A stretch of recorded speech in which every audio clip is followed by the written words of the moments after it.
Welcome to Communicating Clean. This is a seminar put on by Trust20 and your friends at InnoServe, which is the chemical and beverage company of Gordon Food Service. My name is Matt Benefiel. I am the National Development Manager for InnoServe, and today later we will have Stephanie Wethington and Claudia Sarek from Trust20 also adding their thoughts to this seminar. The topic of conveying clean is wide-ranging, covering many different strategies and media resources. In today's talk, we've decided to take a twofold approach to the subject. We will start by going over the place of digital media within our industry. From there, our partners at Trust20 will outline methods that you can use to get the most out of your online presence and clearly convey your message. With that under our belts, we will transition from the ones and the zeros back to the physical world, locking down ways to convey clean to your customers and your employees, and develop a comprehensive training program. Finally, we'll bring it all home and we will show you our simple plug-and-play solutions to give you a leg up on everything covered today and much more. By the end of this discussion, we hope to show you not only how to put together a successful online campaign using digital media, but also how to prepare yourself to carry that message over into the physical space, ensuring brand consistency and success. More specifically, we're going to discuss how to communicate with future customers and employees that you take cleanliness seriously and that you put their safety on the top of your list of priorities. We're going to talk about these merging worlds. In this post-pandemic world, we find ourselves in a bit of an interesting situation. Because everybody was stuck inside for the better part of a year, the trend towards businesses requiring a digital and social media footprint has been expedited in a way that we couldn't have foreseen in 2019. Not only that, but the importance of conveying the message of cleanliness and safety has skyrocketed to the forefront of consumers' and employees' minds. Digital is only half of that equation, though. Assuming that your online marketing campaign is successful, eventually those customers are going to need to come to your physical location. That's the point where the rubber meets the road. They decide whether or not you fulfilled that promise that you made through your digital online advertisements and whether or not they would like to do business with you. It's a brave new frontier where the expectation is that your digital presentation of your business matches your real-life location. That's important more than ever. This merger of worlds also comes with a merger of words. Phygital marketing. Phygital marketing is the seamless merger of your brand messaging across both physical and digital experiences. This mix of the words physical and digital sends a clear message as to what this approach entails. Phygital marketing is proving to be a powerful practice encompassing all of the customer journey, from the first discovery online all the way to becoming a loyal customer. It brings your brand messaging to the forefront, ensuring that it's consistent across all mediums. More and more, this is how people interact with the world around them. Just think about your own practices, whether you're looking for a new job or just a place to eat out for the evening. I would venture a guess that your journey starts out online, asking the all-knowing Oracle, the great and powerful Google, for options that are tailored to your specific criteria. These trends bear out across our industries. On the restaurant and the fine dining side of things, 45% of diners say that they tried a restaurant for the first time because of that restaurant's posts on social media. On the senior living and extended care side, Research has shown that 60% of Americans who are 65 years and older use Facebook regularly, and 75% of senior living consumers research their options online before they make a decision. With these kind of numbers, can you really afford not to put together an online strategy aiming to attract the eyes of potential customers and employees? Big business has firmly latched on to this trend. In fact, in a recent report by eMarketer, it shows that digital ads will be 51% of the total U.S. ad spending in 2021. It also shows that about 49% of the global population is on some sort of social media, with about 54% of those social media browsers using that medium to research products and research services.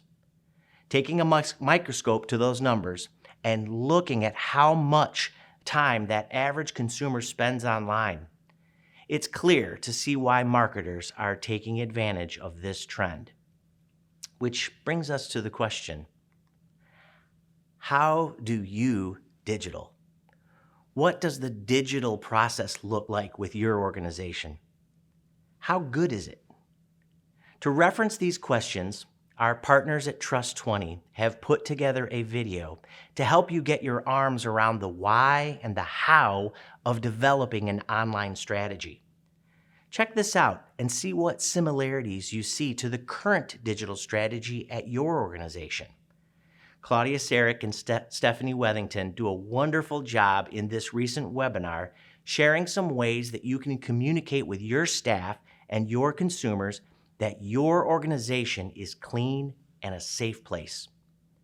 Have your notepad ready, as they'll be sharing several great ideas. Hi, everyone. My name is Claudia Sarek, and I'm the head of partnerships for RelishWorks, which is Gordon Food Services Innovation Hub in Chicago. Today, I am joined by Stephanie Wethington, General Manager of Trust20. We are going to dive into how digital marketing in the health and safety space can be a differentiator for businesses and how you can tackle some of these problems yourself. So with that, I want to welcome Stephanie to the show. Hi, Claudia. How are you? Hi, doing great today. Thanks for joining us. Absolutely. Happy to be here. Yeah. So, Stephanie, let's dive right in. Can you start by telling me a little bit about yourself? Sure. Yeah. So, as Claudia mentioned, I head up Trust20, which is a startup in the food industry really focused on helping those in the food industry with health and safety. So, my background is in human centered design and design research and working with organizations in financial services and healthcare and nonprofits and helping them provide the best services and products for their customer needs, which is ultimately what brought me to Trust20. I'm very passionate about helping organizations diagnose, understand, and meet the customer needs and provide the best experience possible. That's great. Thank you. So you mentioned being really customer centric, and ultimately that is why you came to Trust20 and took over this role. So tell us a little bit more about what that means and what is Trust20? For sure, yeah. So, as I mentioned, Trust20 is a health and safety company that was born out of the pandemic. And we initially launched our first product, the Trust20 Certification, to help restaurants reopen last summer. We wanted to help our customers communicate to their staff and their consumers that their restaurant was a safe place for them to be. And at this time, we really saw an increase in digital use. And I think none of us really understood how much digital would become a crucial part of how we operate and run our businesses. And I think specifically when you think about digital communication. So when we launched our certification, we realized that digital was a real game changer. And the pandemic really exposed that. For example, we launched our certification and we created a certificate or a window decal that we gave restaurants to put in their restaurant to really show that they were going above and beyond when it came to safety expectations. And some of the feedback we got was that consumers aren't coming to the restaurant, that they need to take that communication and what they're doing into the homes of the consumers. And that was a big learning for us. So that's why I'm really excited to talk with you today around these tips and tricks that we've learned along the way that we can share with our customers. Yes, I definitely want to dive into some of those tips because I think they're going to be really helpful to the people that are tuning in. But before we do that, you mentioned that it's critical for businesses to utilize digital. So what were some of the major successes that you saw in the food industry this last year, and maybe also a few failures? Yeah, for sure. So I want to break it up into two parts. When you think about digital, there's the functionality of digital, and then there's the digital communication aspect. And so let's start with the function. I think QR codes, delivery apps, reservation systems. I think online ordering, you could kind of throw in the bucket of success and failures. I think those who really implemented it and really thought about not only the information I'm putting on this website, but the experience that my consumers and customers are going to be experiencing. I think those are the ones that really came out on top. I think those that maybe just updated the information and didn't think about the experience was really the differentiator between the two. I think when I think about digital communication, especially during the pandemic, it became crucial to make sure that you had up to date information, you had clear health and safety guidelines on your website, so that customers knew exactly what to expect, and staff members what to expect when coming to your business. They wanted to know that they could feel safe, and that you were doing everything you could to keep your staff safe as well.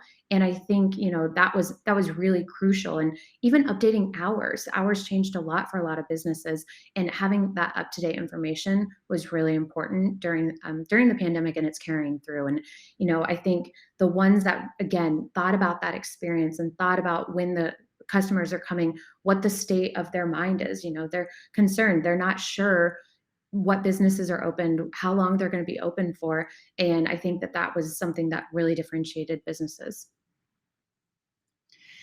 That's super interesting. So, and I agree with you, by the way. So before we jump into the how we execute these digital marketing efforts, let's talk about the why, because I think that we understand why restaurants need to do it, but what about those that aren't in the restaurant industry but are still in the food service space? Yes. Yeah. So I think a good example is thinking about schools or senior living Mhm. facilities. Yeah. While maybe the children and the actual residents living in the spaces or going to the spaces aren't on these digital platforms, their caretakers and decision makers are. And so that's who you need to be communicating to. About 75% of baby boomers are using search engines, and the main search engine is Google. And I think that that's something that's really crucial as we think about who are we communicating. We have our audience that is who we serve every day, like the residents, like the children, but you also need to serve those who are the caretakers, decision makers in their lives as well.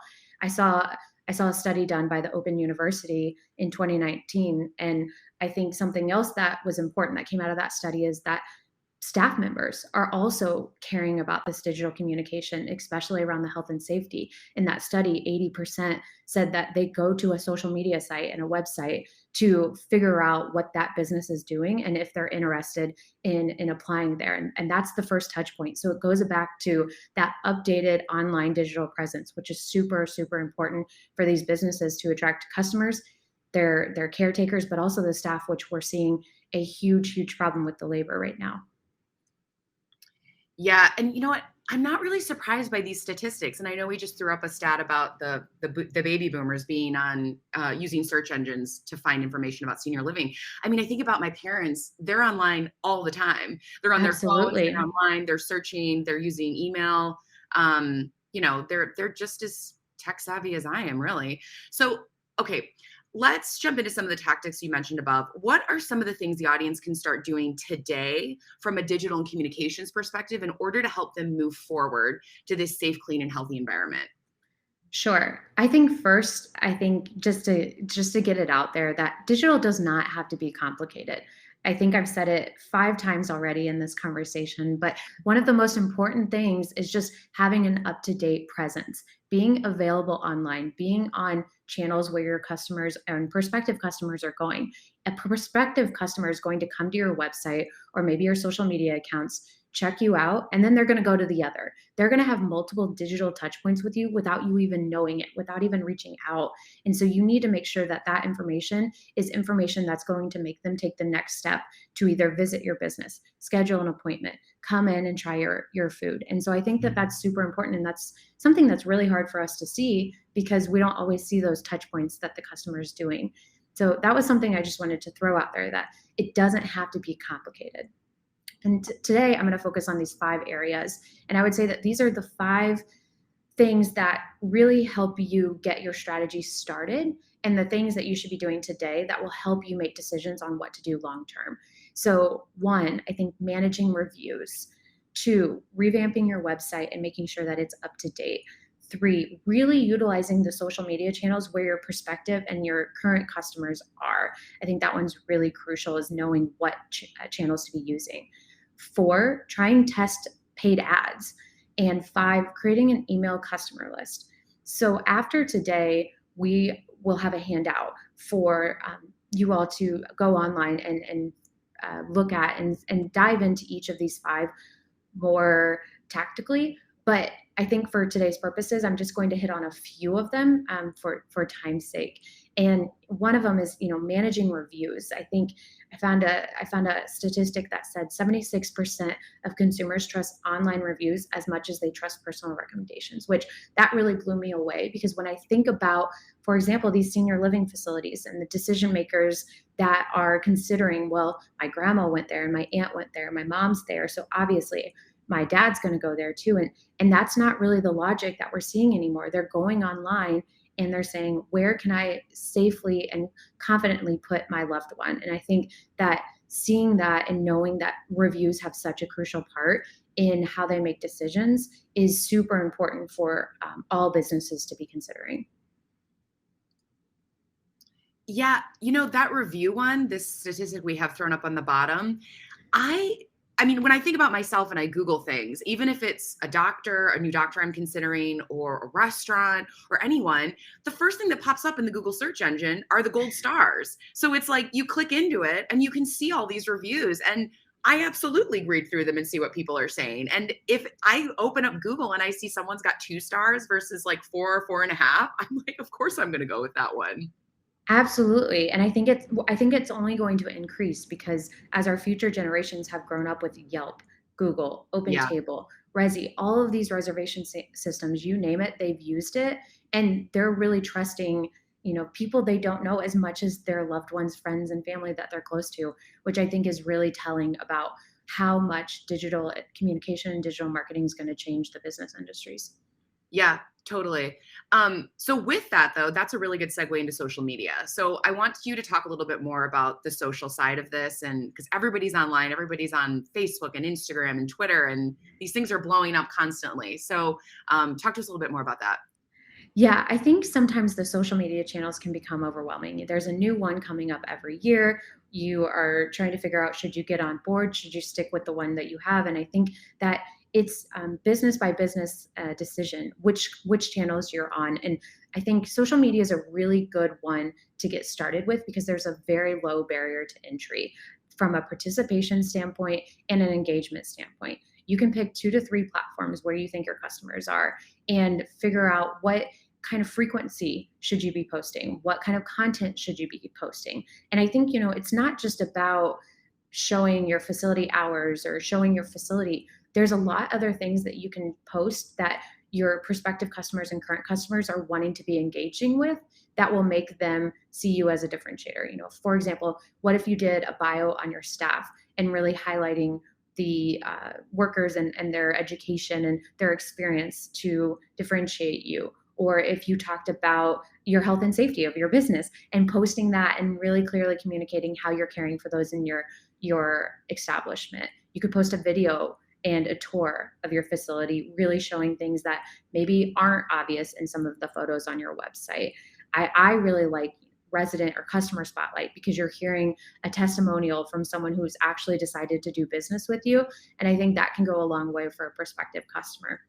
And then finally, I think find something that really differentiates you. And it could be any of the things I listed above, or it could be something else. It could be the beautiful kitchen, or it could be, your owner. And I think finding that differentiator is what really prospective customers are going to care about. It's about building that empathy with those who are coming to your site and really engaging with you and connecting with them. Yeah, so true. So there's the posting and being active on social media, but then there's also this paid advertising on social media, which I know is kind of a different rabbit hole to go down, but that one can be a little bit more intimidating for folks. Yeah, for sure. And I think something to say is, paid ads is actually a really good way to figure out where your customers are. So, Mm, for those of you who are not familiar with paid advertisement, this means that your business is paying to advertise on a platform. So, when you think about Facebook, on the side where you scroll, there's some ads, or they're thrown in now in your feed in Instagram and stuff. Those are paid advertisements that the businesses are making to catch your attention. And this is something that you can go in with your Facebook business account and set it up on a back end. And I think what's so great about paid advertising is you can spend $50 a week, or you can spend 500 a day. You really can find the budget that makes the most sense for you. And this allows you to try it. If you pick Facebook and Instagram to be your platforms, you can try on Facebook and then you can try on Instagram, and comparing those two and seeing which one does the best will really help you figure out, oh, okay, my audience is on Facebook, my audience is on Instagram. I think, this might be something that you all know, but when you think about Instagram or TikTok, that's going to be the younger generations. When I think about LinkedIn and Facebook, that's catching more of the working age and above. And so I think yeah. that just knowing that can help. But also, there are people that are over 40 on TikTok and under 20 on LinkedIn. And so I think age and geography is a really great way to start when it comes to paid advertisement, but you can't just play by the rules. You really need to look at that and then understand and iterate. This is all a game of iteration and learning and seeing what your data tells you. Yeah. I think something that you said that is really important too is that setting up those very low risk campaigns with this budget cap to try things out. The platforms are relatively easy once you get the hang of them, and the algorithms know what they're doing. One of the reasons why social media is it's permeated throughout our societies because these algorithms are super smart and they know how to feed to the right people. So, Absolutely. and I also like what you said about, there are people that are older that are on TikTok. It's becoming way more mainstream. And so I think that there's something really important about that. Absolutely. So we have a question actually from an audience member that I want to throw up on the screen. Uh, Awesome. they've got Facebook for Business, but they find the back end to be super confusing. How do they tackle this? And I have to say, I kind of sympathize because the first time I opened up the back end of Facebook, I was like, what is this? I mean, there's charts everywhere. There's statistics. There's like, it can be pretty complex. So what do you recommend here? Yeah, I think one thing is for sure, you would be surprised how much you can find just Googling it and setting up a paid ad. Are a lot of tutorials on step-by-step instructions to set up a Facebook ad. I would say Facebook really is the low barrier to entry to just try, and then you can carry those across to other channels. And I think that something else is just starting with the simplicity. Don't try and narrow in your target audience with 10, 12, 14 filters. Just start with age and location, and you'll find out a lot. And I think for a lot of, the smaller facilities or the independent facilities and establishments can really narrow in their locations so that they aren't spending the money that they don't have to. And I think by starting with those filters and then applying them as you go and you learn, that is the best way to maximize on your spend in these paid advertisements. The last thing I will say is that everyone, and I think all staff members and customers and consumers are on social media one way or the other. And Mhm. so reach out to your team and see who's most comfortable with these channels and who can potentially help you work through this. Yeah, that's a great point. So something I want to circle back around is your comment on attracting labor. And I think this ties in really well with all the social media conversation we just had. So the current workforce, we're seeing a lot of challenges here, attracting labor, getting folks to take some of these roles. We have a very young and hyper digitally focused workforce right now, and more so I think than we've ever seen before in any other generation. So how is the digital age affecting training, staffing, retention, all of that? I will say all businesses need to make sure that they are meeting staff where they're at, which Yeah. is online and on their phone. If you are trying to attract, hire, onboard, and retain the staff, you need to make sure that your experience is digital. That is where they're at, that is where they're going to be. And so making that as seamless as possible will help you attract those staff members. They expect easy digital onboarding. They expect to be able to apply online. the time of coming in, getting a paper application, filling it out there, leaving, coming back with it. I think that's not what they're doing now. They're expecting to be able to go to your website, send you an email, send you an application digitally, and that's how they're applying. And I think they also expect to be onboarded and trained during their time there so that they're constantly learning. Career growth is really becoming a crucial piece of everyone's expectation, especially in this food industry. And I think that is what is going to differentiate a lot of establishments on, are they really investing and looking to retain their staff, or are they just trying to get by? And I think something that really stuck out to me, I saw a study by Talent LMS, which is one of the leading learning management systems. And they said in their study, 62% of restaurant employees said that they would leave their current place for a lack of training. And so I think that is just really eye-opening to think that they would leave a company because of they would leave a company because they were not getting training. And I think that just tells us where we're also going to be going. Yeah, yeah, that makes sense. So we talked a lot about the positives of social media and how to execute this. What are some of the pitfalls that people can learn from, that they should take away from this as well? Sure. So I think going back to the reviews, one thing here is make sure you acknowledge, whether it's positive, whether it's negative, acknowledging Facebook comments, Google reviews, things on Instagram. It's really important to make sure that you're engaging in the conversation. And I think sometimes it's a struggle with maybe negative comments and how do I handle this? That's not true. This isn't exactly how it happens. And I think the best thing you can do is do not get defensive, acknowledge their perspective, and figure out how you can make it right. And a lot of times, that is sending them a direct message, asking them to email you, asking them to contact your customer service team if you have that. And so I think making sure that you acknowledge it and make them feel heard is one of the most important pieces when you're getting that negative comment or feedback online. Yeah, I would agree with all of those tips. So we have a good question here, and this is always a tricky one, but how should we handle someone who is trolling us on social media? What is your advice here? Yeah, I just saw that question come through and it makes me Yeah. laugh. So I think that's a great question because, this is a little different than negative comments. So for those of you who are unfamiliar with what trolling is, it's those who are really trying to instigate conflict in a public facing way.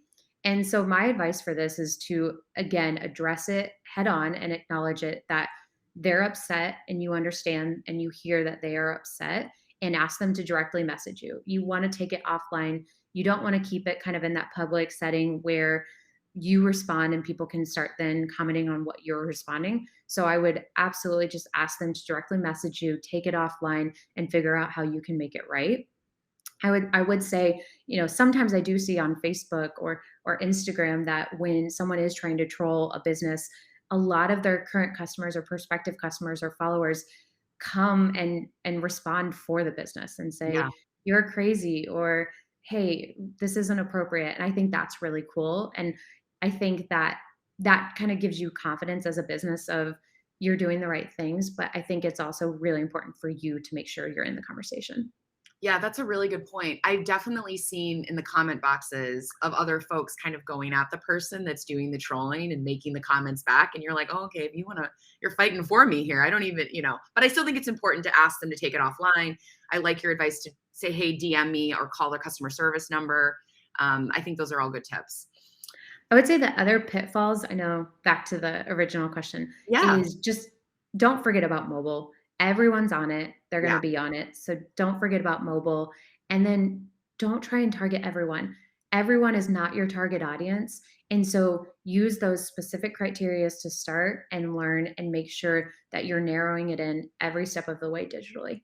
Mm-hmm. Yeah. Excellent. I mean, I look at myself. The first thing I did this morning was look on my phone and go to my news sites and turn on my podcast and everything. So Got to yeah, check everything. Yeah. exactly. Exactly. Okay, so we've covered a lot of ground today. I'm wondering what you think the future holds for the food and the food service industry and what organizations should be focused on. Yeah, and it might sound familiar to some of the things I've already said, but I think it's so important that a business goes digital and really embraces that. You have to think about the customer experience, but also your staff experience and how you can maximize on digital to make that the best possible to not only bring them in, but to retain them. And I think that's super, super important. And I think the other thing is clear communication, being very transparent with your customers and staff on what you're doing, what differentiates you from others, but also as we are still experiencing the COVID-19 pandemic, that they're taking the extra precautions to ensure that they can provide that safe space for them in it. And then finally, I think one thing that we've already kind of talked about, but I think it's going to be more and more important every day is providing growth opportunity for your staff. We are in a pivotal moment right now where those in the food industry are really looking and evaluating where they're at and where they want to go. And I think it's super, super important to make sure that you're doing everything you can to properly hire, train, onboard, and maintain these staff members in your organization. Super important. Well, thank you, Stephanie. Thanks to everybody that tuned in today. Again, I want to remind you that Trust20 has uploaded a great handout to the Food Show portal that's going to talk about a lot of this or cover a lot of the ground that we talked about today, including how to get started in digital marketing, some of the pitfalls to avoid. There's a lot of good information there, so make sure you check it out. Stephanie, thanks so much for joining us. Thank you so much, Claudia. Have a good day. Take care. Okay, in this section, we're going to pull you back down from the cloud here to earth. Now that you have a digital campaign all lined up and your messaging is secure, it's time to fulfill that promise that was made. After all, that messaging is part of what got their attention, and it motivated them to come to your location, be it in search of your service or as an employment opportunity. Carrying over that message will assure them that they have made the right decision to select you as the provider that they are looking for. Let's try to visualize that customer. They have seen your posting online and it resonated with them enough for a visit. What now? From the moment that a customer walks through your door, they start judging your location. In a recent Forbes article, it was posited that it only takes a consumer 7 seconds to lock in their first impressions about your space and about your business. That feels awfully fast, but when you dig in, it makes perfect sense. Although those 7 seconds represent a tiny snippet of information, that tiny snippet represents 100% of that person's experience with your business.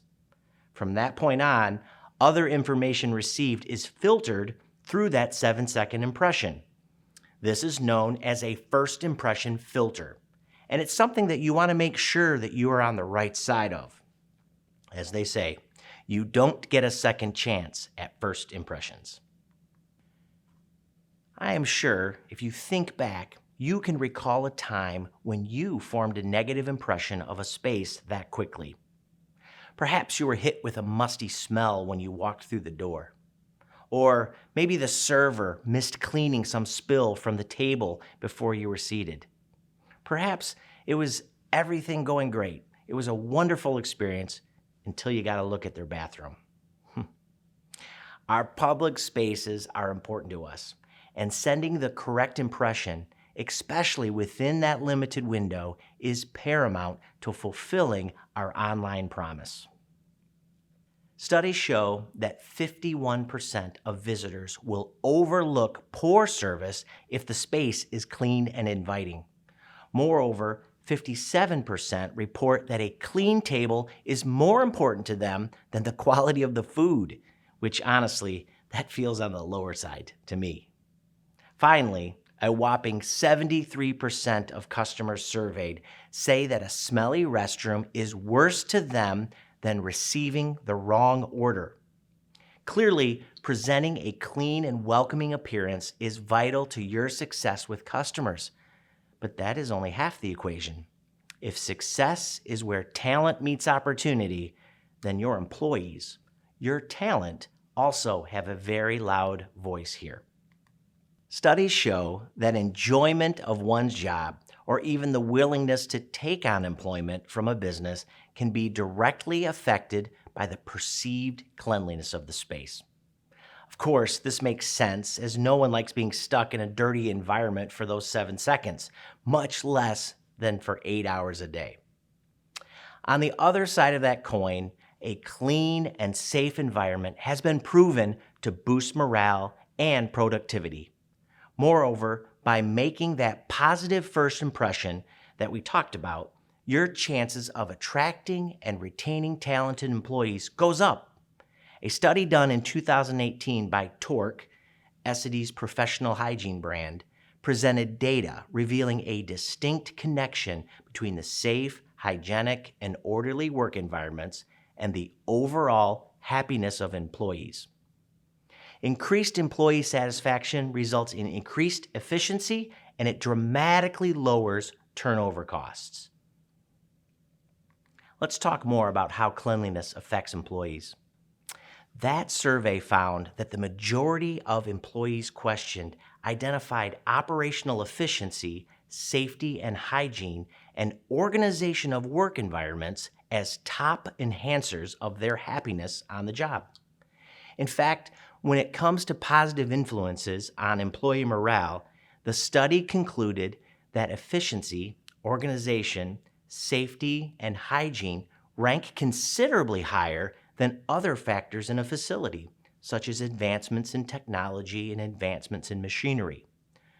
All of this taken into consideration, I think it is very safe to say that ensuring your environment is clean and safe should be one of your highest priorities. That being said, that doesn't necessarily happen by itself. Consistent cleaning is planned. Taking the time to develop a standard operating procedure for your space in regards to cleaning will pay dividends on a daily basis. With a clear schedule of tasks outlining what needs to be done, by when, and by whom, the efficiency by which it is done will increase. Your space will become better organized, and most importantly, everyone within that space will be safer for it. All that sounds great, but I'm afraid we're missing one more key ingredient to that recipe: training. The importance of a thorough and a consistent training regime cannot be underestimated. If knowledge is power and practice makes perfect, then training is king. With it, you will have the power to set standards and ensure safety. An understanding of why things are done the way that they are done and the dangers in skipping steps can quite literally save lives. A current example of this is the pandemic. How many cases of COVID do you think were spread merely because a table wasn't wiped down correctly, or a plate wasn't properly sanitized after it was used? That being said, this training doesn't need to be complicated. With a clear idea of the fundamentals of cleaning, the why we use this chemical during that step becomes as easy as 1, 2, 3. Those 3 pieces are the fundamentals of cleaning, and that is wash, rinse, and sanitize. Remembering just these 3 steps will cover the vast majority of cleaning that you or your staff will ever need to know. The wash step here is simply the removal of soil, be it food, grease, or biological material. This is usually done by way of a detergent which suspends the physical material in water so it's easier to clear away. Clearing away that material is the rinse step. This is simply using clean water to remove the soil that was left over after the detergent. At this step, the substrate appears clean, but there is likely still microscopic bacteria clinging to the surface, and this is the most dangerous bit. Using the appropriate sanitizing procedure will drastically reduce the number of those little buggers down there to a very safe level. It's important to note that not all sanitizers kill the same kinds of bacteria, and none really tackle the smaller viruses that may be present. This is a fairly important training fundamental, sanitizing versus disinfecting. In a nutshell, sanitizing reduces the amount of bacteria on a surface where disinfectant destroys or inactivates both bacteria and viruses. Just be mindful to read the labels and make sure that your chosen product specifically targets the complete range of pathogens that you wish to eliminate. We have a real quick video here that will highlight the importance of these two pieces and how that would relate on site at your facility. Business has reopened, and staff safety and customer confidence are vital. One important step in accomplishing this is a focus on sanitizing and disinfecting. Food contact surfaces should be sanitized, while non-food contact surfaces are disinfected. Sanitizing lowers the number of germs on surfaces or objects to a safe level, as judged by public health standards or requirements. Disinfecting kills germs identified on the product's label on hard, non-porous surfaces or objects. In the kitchen, key areas to sanitize include things like prep counters, cutting boards, and cooking utensils, while disinfectant should be used on the non-food contact surfaces like handles, paper towel dispensers, and light switches. When you're thinking about the dining room, use sanitizer for tabletops, chairs, and booths, while disinfectant should be used for things like handles, napkin dispensers, light switches, and floors. Are we seeing a pattern here? Food contact surfaces are sanitized. Non-food contact surfaces are disinfected. But let's not forget the restroom.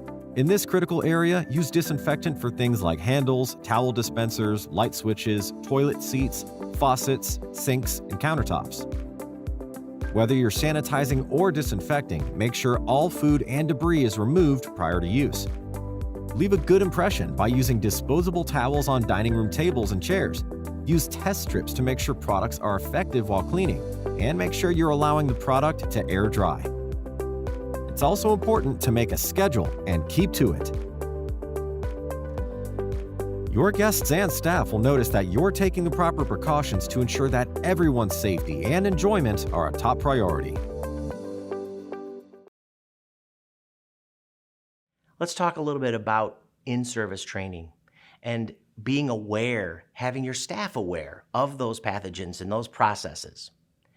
This is just we've gone through just a basic example of a little information that can make a big impact on the cleanliness and the safety of your space. By creating a schedule of training or working with an outside organization, in-service training like this can go a long way in conveying needed safety information, ensuring efficient procedures, and protecting your employees and your investments. Before wrapping up, I want to focus on those last 2 points a bit.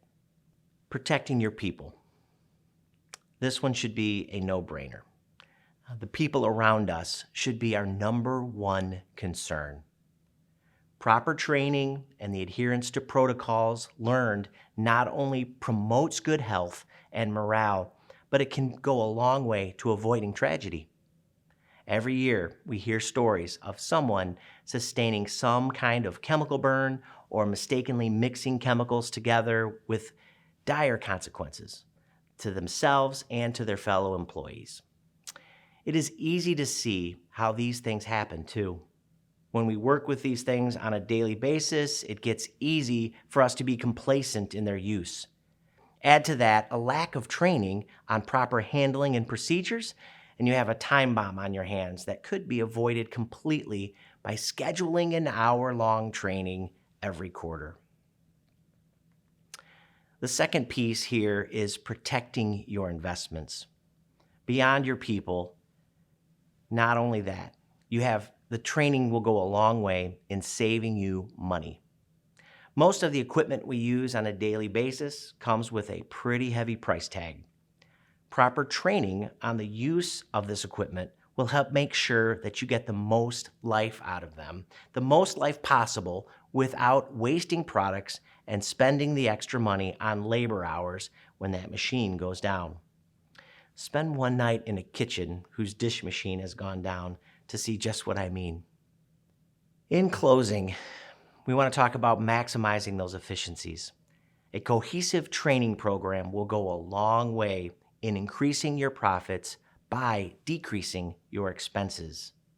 Your staff will be able to get more done in less time, and in doing so, create a safe and clean environment that will not only attract and keep talented employees, but it'll make a stellar impression on customers, and it will fulfill your digital promise. I know we covered a lot of ground here today, and all of this can seem daunting. You aren't expected to be experts in these spaces, and we know that you have a lot on your plates every day. That's why we had this conversation today with Trust20 and InnoServe, your helping hands. We encourage you to reach out to the resources at your disposal and offload some of this work a bit, these things that we've talked about. Your partners at InnoServe and Trust20 are happy to lend a hand in these spaces. I'll talk specifically about the in-service piece that we described. You have a strong right arm in your technician from InnoServe that's in your neighborhood. Reach out to that individual when it comes to these conversations about communicating clean. We are here to help. Trust20, also a certification organization, is helping businesses adapt to changing consumer expectations.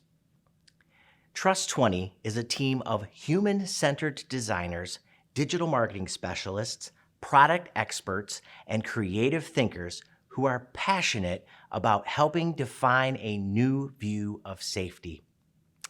Trust20 Certification provides businesses with a personalized recommendation, and it communicates strategies to create and foster a healthy, clean, and safe environment for consumers and staffs. Also, food handler training is a part of their repertoire. They are accredited by the ANSI, and that provides industry workers the knowledge needed in a digestible way to ensure that they remember what matters about communicating clean. Trust20 is creating a national network of businesses who are committed to providing comfort and security for everyone who enters their doors. You can go learn more at trust20.co today. InnoServe, for over 50 years, has experience in environmental cleaning and in beverage service. Started back by Paul Gordon, it's now gone to a place where we have about 200 service technicians across the eastern side of the United States ready to serve. Each one of those technicians that I highlighted earlier can provide personalized solutions tailored specifically to your business. Your InnoServe technician is available 24/7 with after-hour services to be there right when you need them. And lastly, they are your right arm, ready to provide customized solutions to meet your specific needs. Remember, they're an advocate for you, and they're someone, when they come to your business, they are there to be eyes and ears for cleanliness and refreshment. Keep in mind that your InnoServe technician has access to a website offering of many videos and other training tools that can help you in these goals at your facility on cleanliness and refreshment. As I mentioned, they're a strong right arm for you and an advocate at your business. And there's a whole library of videos to train your staff on these things we've talked about, very similar to the sanitizing video that we watched during this seminar. But when it comes to all aspects of your business with cleanliness, there are training pieces that InnoServe and your InnoServe technician can provide to you to be a help in this area. Please reach out to them and ask for this help. We want to be there for you. Thank you very much for attending this seminar, for watching this. Please visit us at the InnoServe booth. We'll be happy to talk more about communicating clean with your organization.